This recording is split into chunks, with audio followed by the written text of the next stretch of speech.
الحمد لله نحمده ونستعينه ونستغفره ونؤمن به ونتوكل عليه ونعوذ بالله من شرور أنفسنا ومن سيئات أعمالنا من يهده الله فلا مضل له ومن يضلله فلا هادي له وأشهد أن لا إله إلا الله وحده لا شريك له وأشهد أن نبينا محمدا عبده ورسوله أما بعد فإن خير الحديث كتاب الله وخير الهدي هدي محمد صلى الله عليه وسلم وشر الأمور محدثاتها وكل محدثة بدعة وكل بدعة ضلالة وكل ضلالة في النار فأعوذ بالله من الشيطان الرجيم يا أيها الذين آمنوا اتقوا الله حق تقاته ولا تموتن إلا وأنتم مسلمون يا أيها الناس اتقوا ربكم الذي خلقكم من نفس واحدة وخلق منها زوجها وبث منهما رجالا كثيرا ونساء واتقوا الله الذي تساءلون به والأرحام إن الله كان عليكم رقيبا يا أيها الذين آمنوا اتقوا الله وقولوا قولا سديدا يصلح لكم أعمالكم ويغفر لكم ذنوبكم ومن يطع الله ورسوله فقد فاز فوزا عظيما وقال عز من قائل واعبد ربك حتى يأتيك اليقين. آج کے دن کا سورج غروب ہونے کے ساتھ سب سے افضل ترین مہینے کا سورج بھی غروب ہوا چاہتا ہے.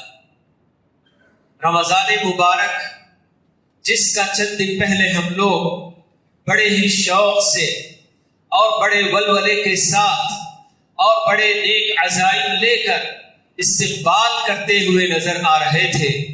تو اب اسی ماہ مبارک کو رخصت کرنے کی گھڑی آ پہنچی. یہ اللہ تعالیٰ کا اپنا فیصلہ ہوتا ہے کہ جو وقت اللہ تعالیٰ نے طے کیا وہ برابر آتا اور جاتا رہے گا. تو یہ رمضان اللہ رب العالمین نے ہمیں نصیب کر دیا، لیکن آئندہ جب رمضان مبارک کا یہ مہینہ اپنے وقت پر آئے گا تو پتہ نہیں کتنوں کو زمین کے اوپر پائے گا اور کتنوں کو زمین کے نیچے پائے گا.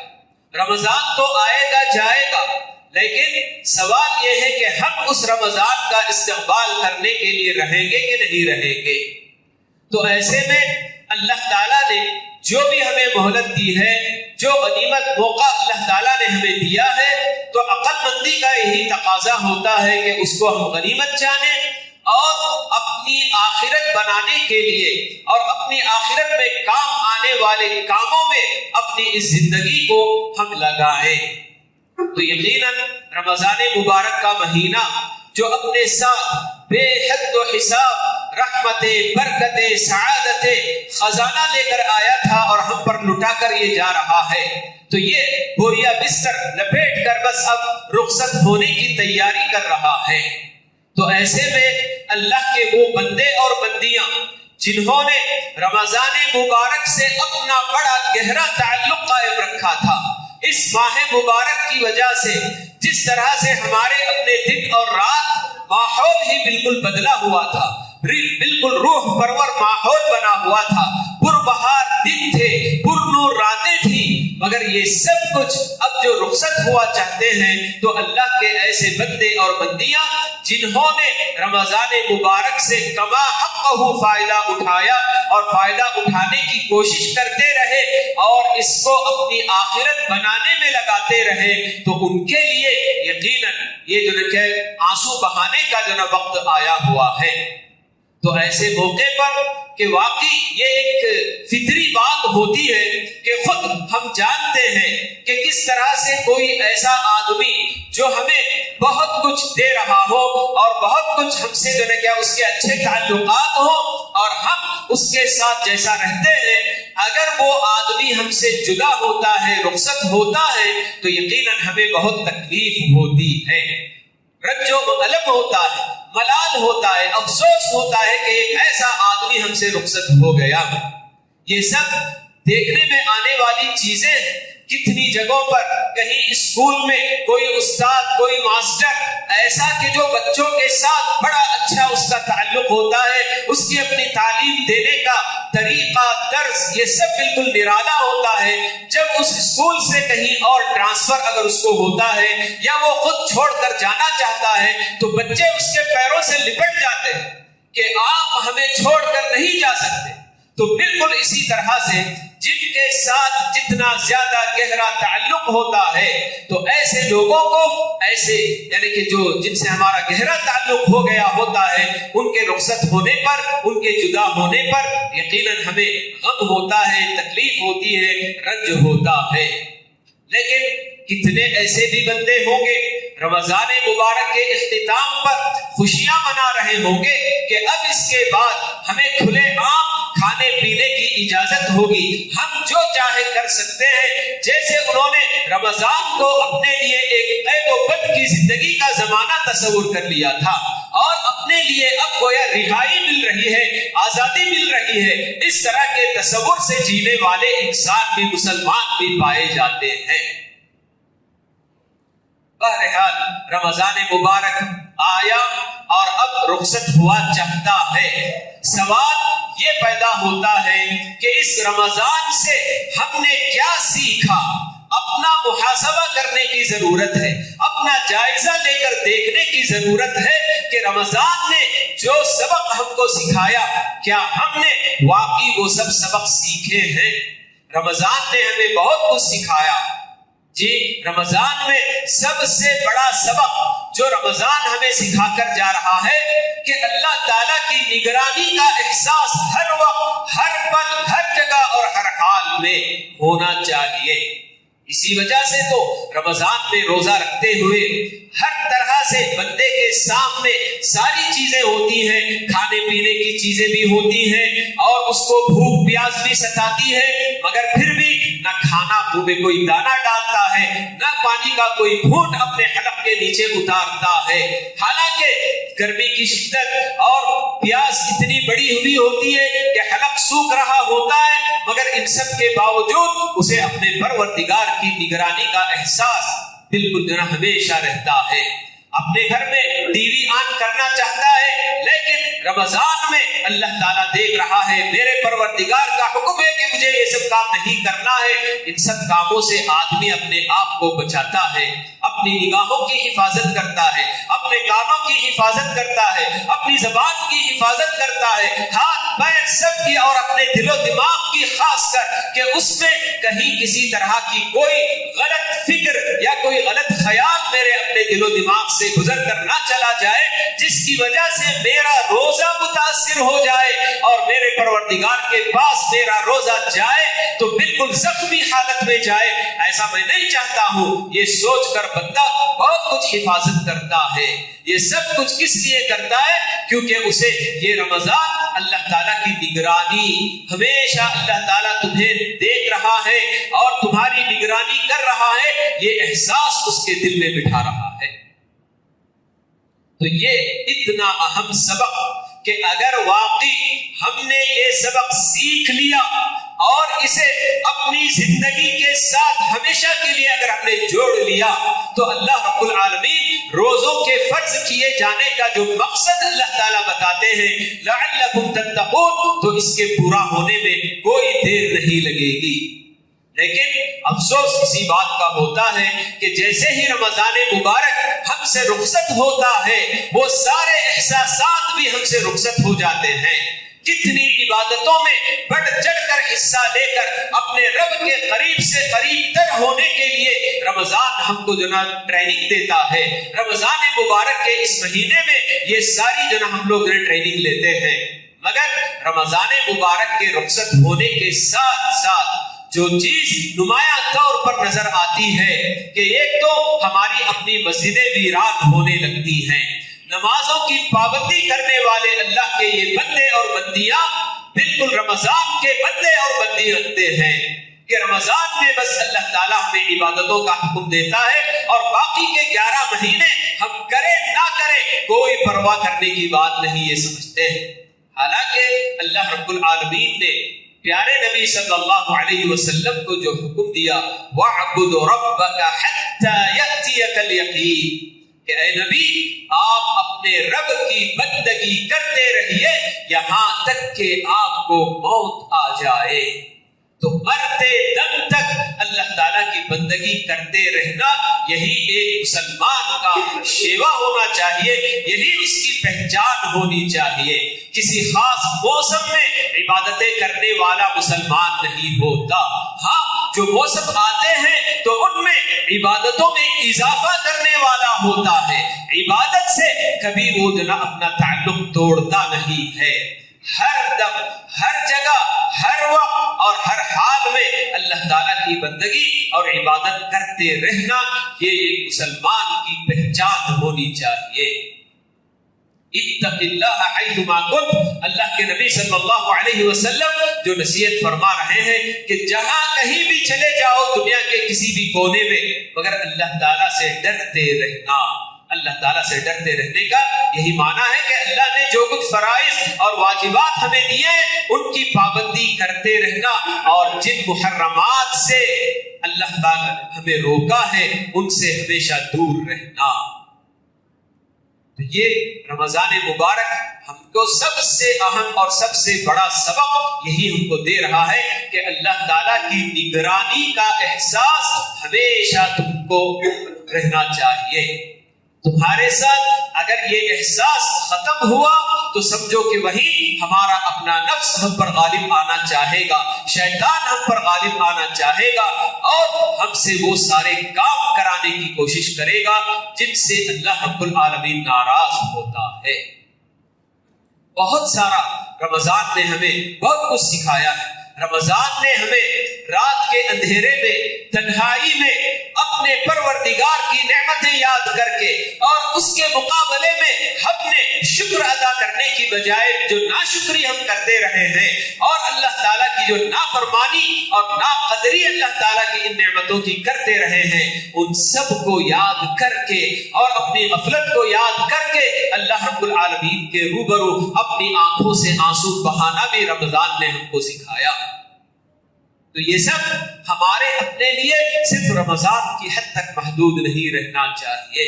رمضان نے ہمیں یہ بھی سکھایا کہ کس طرح سے جب ہمیں بھوک اور پیاس اس رمضان میں روزہ رکھتے ہوئے یہ دونوں چیزیں جب ہم کو ستانے لگتی ہیں تو اس وقت ہمارے اپنے اندر یہ احساس رمضان نے جگایا کہ دیکھو تمہارے کتنے ایسے بھی بہن بھائی ہوں گے, مومن بندے اللہ کے ہوں گے کہ جن کا پورا وقت ہی ان کی پوری زندگی ہی رمضان کی طرح سے گزرتی ہے کہ ہمیشہ بھوک اور پیاس ان کے اوپر منڈلاتے رہتے ہیں اور انہیں کھانا پانی کچھ بھی نصیب نہیں ہوتا. تو ایسے بندوں کے لیے جو فقراء اور مساکین اور جو محتاج ہیں ان کی ضرورتیں پوری کرنے کے لیے, ان کی حاجتیں دور کرنے کے لیے ہمیں رمضان آگے بڑھ کر ان کا ساتھ دینے اور ان کا تعاون کرنے کا جذبہ ہمارے اندر رمضان نے پیدا کیا. یہ سب ایسی اونچی اونچی تعلیمات اور ایسی باتیں ہیں کہ یہ صرف رمضان کے ساتھ خاص نہیں ہونا چاہیے بلکہ ہمیشہ ہماری اپنی زندگی کا یہ معمول ہونا چاہیے.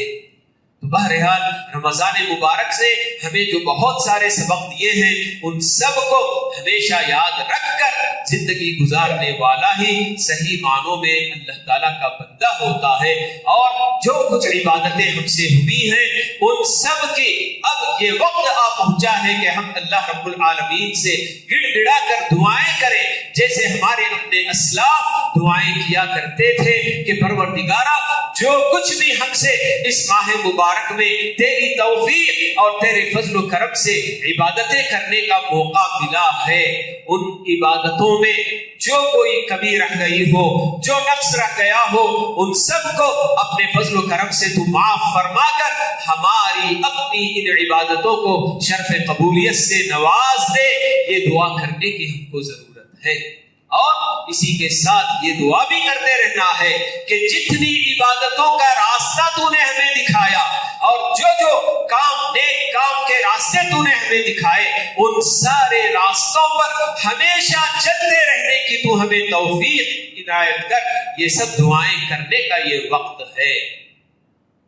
تو حضرات و خواتین، رمضان ہم سے تو جدا ہونے جا رہا ہے، لیکن جیسا کہ میں نے کہا کہ یہ پھر سے لوٹ کر آئے گا۔ اللہ تعالیٰ نے یہ نظام ایسے ہی مقرر کر رکھا ہے، مگر بس یہی کہ جب وہ آئے گا تو اس کا استقبال کرنے کے لیے ہم رہیں گے کہ نہیں رہیں گے، یہی ذرا اہم بات ہوتی ہے۔ تو جس قدر اللہ تعالیٰ ہم کو زندگی کی شکل میں جو مہلت دے رکھا ہے اسے ہم کو غنیمت جاننا چاہیے، اور اللہ تعالیٰ کے قریب ہونے اور اللہ تعالیٰ کو خوش کرنے کے جو کام ہوتے ہیں ایسے کاموں میں اپنی زندگی کو لگانے کی ہم کو ضرورت ہے۔ اللہ تعالیٰ ہم سب کو اس کی توفیق نصیب فرمائے۔ حضرات و خواتین، رمضان کے اختتام پر اللہ رب العالمین نے ہمارے لیے کچھ اور عبادتیں بھی مقرر کی ہیں۔ ان عبادتوں میں صدقۃ الفطر، فطرہ جس کو کہا جاتا ہے، یہ بھی ایک اہم عبادت ہے۔ پیارے نبی صلی اللہ علیہ وسلم نے صدقۃ الفطر فرض قرار دیا ہے تمام مسلمانوں پر، بڑوں پر، چھوٹوں پر، عورتوں پر اور مردوں پر، آزاد لوگوں پر بھی، غلاموں پر بھی، سب کے اوپر اللہ کے نبی صلی اللہ علیہ وسلم نے فطرہ لازم قرار دیا ہے۔ کیا اس کی مقدار؟ تو آپ کے اپنے زمانے میں صاع من تمر او صاع من شعیر، یہ جو بتائی گئی بات کہ 1 صاع کھجور یا 1 صاع جو یا 1 صاع پنیر، اس طرح کے ان کے اپنے وقت کی جو معروف غذائیں تھیں، کھانے پینے کی اشیاء تھی، تو ان میں سے آپ نے 1 صاع، یہ ایک پیمانہ ہے جو اللہ کے نبی صلی اللہ علیہ وسلم کے زمانے میں ہوا کرتا تھا، جس سے اشیاء ناپنے کا کام لیا جاتا تھا۔ جیسے ہمارے اپنے پاس بھی چند سالوں پہلے تک بھی دیکھا گیا کہ یہ سارے، بلکہ آج بھی یہ لیٹر وغیرہ کی شکل میں پیمانے موجود ہیں، تو ویسے ہی بہت سارے گھروں میں مانا، سیر، یہ اس طرح کی جو چیزیں پائی جاتی ہیں، تو ان کے ذریعے جی اشیاء، خاص کر اناج وغیرہ ناپنے کا کام لیا جاتا ہے۔ تو یہ سب چیزیں اس طرح کا ایک پیمانہ تھا، جسے آج کے ہمارے اپنے زمانے میں جب کلو گرام میں اس کو کنورٹ کیا جاتا ہے تو یہ 2.5 کلو کا وزن ہوتا ہے۔ تو گویا اللہ کے نبی صلی اللہ علیہ وسلم نے فطرے کی شکل میں 2.5 کلو اناج اور کھانے پینے کی جو چیزیں ہیں ان کو آپ نے فرض قرار دیا۔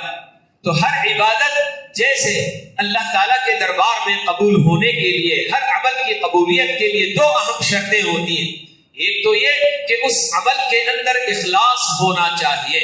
دنیا کے دکھانے کے لیے یا نام کمانے کے لیے، دنیا کے کسی بھی اور مقصد کے لیے اگر ہم نے عمل کیا تو اللہ کے دربار میں وہ عمل قبول نہیں ہوگا۔ اور دوسری اہم شرط اتباع رسول صلی اللہ علیہ وسلم، کہ اس عمل کو اللہ کے نبی صلی اللہ علیہ وسلم نے جیسے کر کے بتایا اور جیسے کرنے کا حکم آپ نے فرمایا اسی طرح سے اسے انجام دینا، یہ بھی عمل کی قبولیت کے لیے ایک اہم شرط ہے۔ دونوں شرطوں میں سے کوئی ایک شرط بھی اگر مفقود ہو گئی، نہیں پائی گئی، تو اللہ رب العالمین کے دربار میں وہ عمل قبول ہونے سے رہ جائے گا، قبول نہیں ہوگا۔ تو اس لیے ہمیں اس عبادت کی ادائیگی کے موقع پر پیارے نبی صلی اللہ علیہ وسلم نے جیسے حکم فرمایا اسی طرح سے ہمیں اس عبادت کو ادا کرنے کی ضرورت ہے۔ یعنی کہ ہمارے آج کے دور میں جو اناج کی شکل میں ہم لوگ کھاتے پیتے ہیں، چاول ہے، گیہوں ہے، راگی ہے یا باجرا کہتے ہیں، ایسی جوار ہے، ایسی کئی چیزیں ہیں کہ جو بہت سارے گھروں میں لوگ کھانے کرنے کے لیے استعمال کرتے ہیں، تو انہی میں سے کسی بھی ایک چیز کو 2.5 کلو مکمل ایک فطرے کے طور پر اس کو ادا کرنا چاہیے۔ فطرہ بعض لوگ یہ بھی کہتے ہیں کہ نہیں صاحب چلو ہم اسے نقد کی شکل میں بھی دے دیں گے، کیونکہ بہت سارے لوگوں کو اگر ہر کوئی اناج ہی اناج دیتا رہا تو ان کی اور جو ضرورتیں ہوتی ہیں، خاص کر عید کے دن ان کے اپنے گھر میں اچھا پکانے کرنے کے لیے ان کو پیسوں کی بھی ضرورت ہوتی ہے، تو کچھ لوگ اگر پیسہ دے دیے اور کچھ لوگ اناج دے دیے تو زیادہ بہتر ہوگا ان کے حق میں۔ لیکن سوال یہ پیدا ہوتا ہے کہ یہاں ایک تو اللہ کے نبی صلی اللہ علیہ وسلم کی سنت کی خلاف ورزی ہوگی، اسی لیے امام احمد رحمہ اللہ سے جب پوچھا گیا کہ اگر کوئی فطرے میں نقد دینا چاہتا ہے تو آپ نے یہی بتایا کہ مجھے اندیشہ ہے کہ وہ اس کے لیے کافی نہیں ہوگا، یہ خلاف سنت ہے، یہ جو نا جواب دیتے ہیں۔ تو ایسے اور بھی علماء جی ائمہ میں سے امام مالک، امام شافعی، امام احمد، ان سب کا یہی کہنا ہے کہ نقد کی شکل میں فطرہ نہیں ادا کرنا چاہیے، اور بھی بعد میں آنے والے علماء نے بھی یہی بات بتائی ہے۔ اور ہماری اپنی شریعت کا ایک اصول یہ ہوتا ہے کہ جب کسی عمل کے انجام دینے میں آپ کے پاس دو ایسے طریقے ہیں کہ ایک طریقے پر آپ وہ عمل انجام دیں گے تو وہ بالکل یقینی طور پر 100% 100% جس کو کہتے ہیں اس کی قبول ہونے کا امکان ہے، اور دوسرا طریقہ اگر آپ اپنائیں گے تو اس کے اندر ڈلمل یقین ہوتا ہے، پتہ نہیں وہ قبول ہوگا کہ نہیں ہوگا۔ تو ایسے میں ہم کو یہی بات بتائی جاتی ہے کہ آپ وہ طریقہ اختیار کیجئے کہ جس طریقے پر عمل کرنے کے بعد آپ کی اپنی ذمہ داری بالکل ادا ہو جائے گی اور آپ بری الذمہ ہو جائیں گے۔ تو جب اناج ادا کرنے کی بات آتی ہے تو سارے علماء امت کا اتفاق ہے، کسی کا اس کے اندر اختلاف نہیں، پورے امت کے علماء کا اجماع جی آج تک بھی صحابہ کرام کے زمانے سے لے کر آج تک بھی جتنے علماء ہیں سب کا اس پر اتفاق اور اجماع ہے کہ اناج کی شکل میں دیا جانے والا فطرہ بالکل کافی ہے، ادا ہو جائے گا۔ لیکن نقد کی شکل میں دیا جانے والا فطرہ تو علماء کی ایک بڑی جماعت یہ کہتی ہے کہ اس کو ہم مناسب نہیں سمجھتے، اس طرح سے ادا کرنے سے فطرہ ادا نہیں ہوگا، یہ جو نہ کہتے ہیں۔ تو جب ایک مختلف بھی چیز ہے اور ایک متفق علیہ چیز ہے تو ہم کو کیوں نہیں وہ طریقہ اختیار کریں جس پر پورے علماء امت کا اجماع ہے۔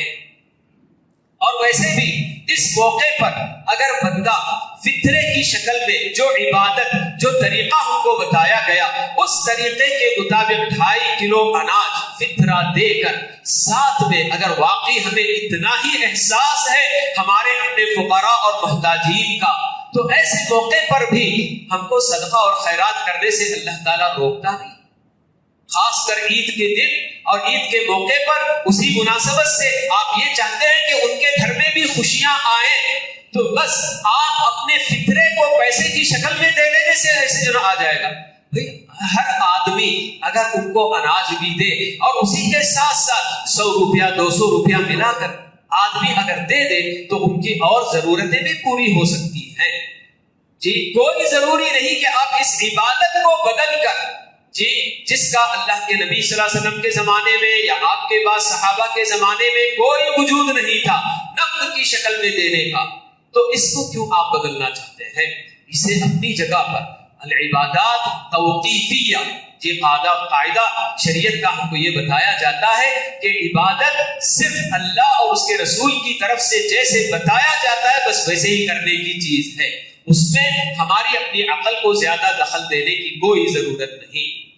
تو اس لیے اس عبادت کو صحیح طریقے سے انجام دینے کے لیے ہمیں اللہ کے نبی صلی اللہ علیہ وسلم کی جو سنت رہی ہے جو آپ نے فرمایا ہے اس کے مطابق اس عبادت کو انجام دینے کی ہم کوشش کریں۔ اور جیسے کہ اس فطرے کے تعلق سے ہم نے معلوم کیا کہ ایک آدمی کا فطرہ 2.5 کلو ہوتا ہے اناج، چاہے چاول ہو گیہوں ہو راگی ہو جو بھی آپ دے رہے ہیں 2.5 کلو اس کو دینا چاہیے۔ اور گھر میں جتنے بھی افراد ہوتے ہیں ہر فرد کی جانب سے یہ دیا جائے گا، حتیٰ کہ فقراء اور مساکین بھی جو فطرہ لینے والے ہیں ان کو بھی اپنا فطرہ دینا بھی چاہیے۔ وہ کسی دوسرے فقیر کو دیں گے وہ ان کو دیں گے تو بس ایک دوسرے کا فطرہ ادا ہو جائے گا۔ ہر مسلمان کے لیے اس عبادت کو لازم قرار دیا گیا ہے۔ اس عبادت کی ادائیگی کے لیے کوئی نصاب وغیرہ مقرر نہیں کہ جس آدمی کے پاس زکوٰۃ دینے کا نصاب پایا جاتا ہو تو اسی کے اوپر فطرہ واجب ہے، دوسرے جس کے پاس نصاب نہیں ہے تو اس کے اوپر فطرہ نہیں، ایسی کوئی بات نہیں۔ سارے مسلمانوں پر بلا تفریق فطرہ دینا یہ لازم ہے۔ اور کب دیں گے تو یہ عید کی نماز سے پہلے اس کو ادا کرنا لازم ہے۔ جی اب ہر کوئی عید کی نماز سے پہلے فوراً دینا ذرا دشواری ہوتی ہے، تو اس لیے ایک دن پہلے بھی، جیسے کہ آج 29 تاریخ ہے رمضان کی، اگر آج بھی ہم نے اپنا فطرہ کسی بھی ہمارے اپنے پہچان والے یا کسی بھی فقیر اور مسکین کو ہم نے اگر دے دیا تو ہمارا فطرہ ادا ہو جائے گا۔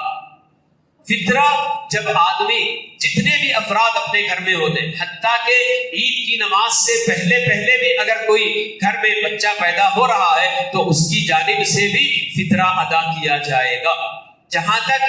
عورت کے پیٹ میں حمل ہوتا ہے تو بعض اہل علم اس کو بھی کہتے ہیں کہ بہتر ہے کہ اس کی طرف سے بھی فطرہ ادا کیا جائے،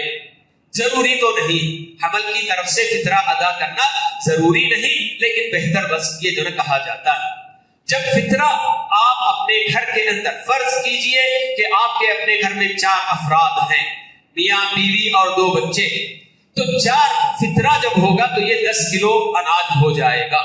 جب آپ نے 10 کلو وزن کر کے دکان سے اناج اپنے گھر لے کر آ گئے تو اب اس میں سے آپ تھوڑا تھوڑا مٹھی میں اٹھا کر بھی کسی بھی تھیلی میں ڈال کر آپ ایسے ہی وہ 10 کلو پورا آپ دے دیں گے تو آپ کا وہ فطرہ چاروں کی طرف سے ادا ہو جائے گا۔ ضروری نہیں کہ ایک فطرہ مکمل ہی کسی فقیر یا مسکین کو دیا جائے،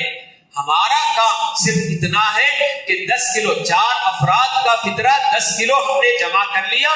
اب اس میں سے 1 کلو کی ہم نے 10 پیکٹ بنا کر لے کر آ گئے دکان ہی سے، اور جب ہمارے گھر کوئی فقیر مسکین آیا یا ہم خود جانتے ہیں کہ فلاں جگہ پہنچانا ہے، وہاں 1 کلو ہم نے اگر پہنچا دیا تو بھی کوئی حرج کی بات نہیں ہے۔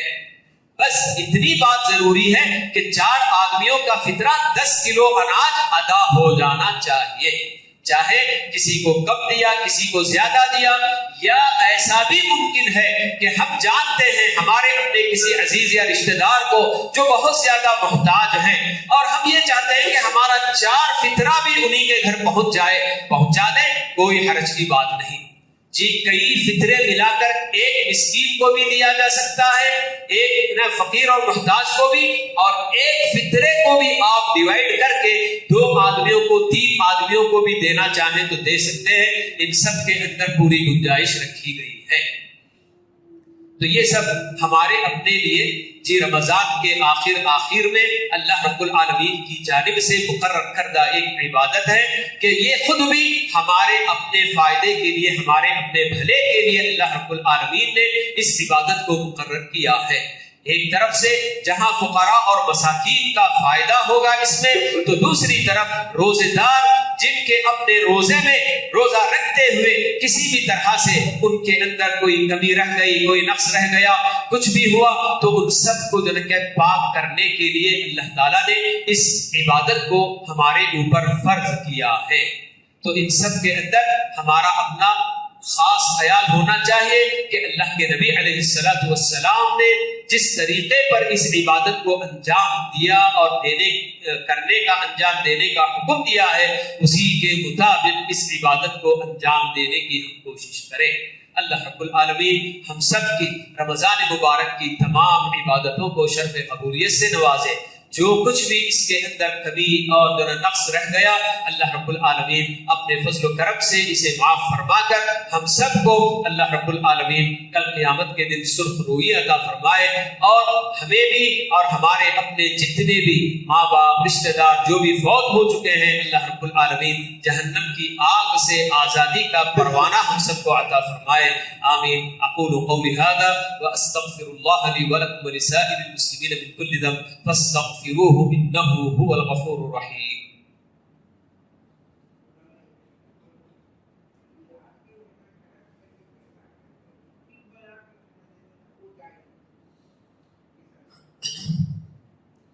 الحمد للہ کفی وسلام علی عبادہ الذین اصطفی، اما بعد۔ حضرات و خواتین،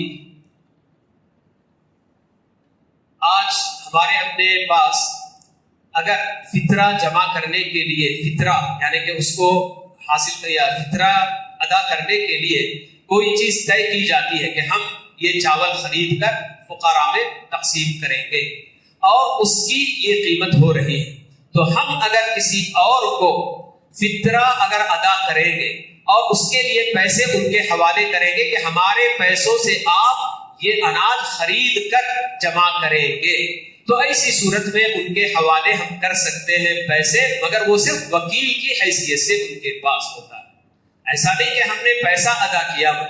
بلکہ ایک جماعت، ایک تنظیم اگر یہ کام کرتی ہے تو ایسی صورت میں اسے انجام دینے میں کوئی حرج کی بات نہیں ہے. واللہ اعلم. اللهم صل على محمد وعلى آل محمد كما صليت على إبراهيم وعلى آل إبراهيم إنك حميد مجيد. اللهم بارك على محمد وعلى آل محمد كما باركت على إبراهيم وعلى آل إبراهيم إنك حميد مجيد. وارض اللهم عن الخلفاء الراشدين الأئمة المهديين أبي بكر وعمر وعثمان وعلي وعن سائر أصحاب نبيك أجمعين والتابعين لهم بإحسان إلى يوم الدين وعنا معهم بمنك وكرمك وإحسانك يا أكرم الأكرمين. ربنا آتنا في الدنيا حسنة وفي الآخرة حسنة وقنا عذاب النار. ربنا ظلمنا أنفسنا وإن لم تغفر لنا وترحمنا لنكونن من الخاسرين. ربنا لا تزغ قلوبنا بعد إذ هديتنا وهب لنا من لدنك رحمة إنك أنت الوهاب. اللهم تقبل صيامنا وقيامنا في هذا الشهر المبارك في ختام هذا الشهر. اللهم اجعلنا من المقبولين في ختام هذا الشهر. اللهم اجعلنا من المقبولين في ختام هذا الشهر. اللهم أعد علينا رمضان أعواما عديدة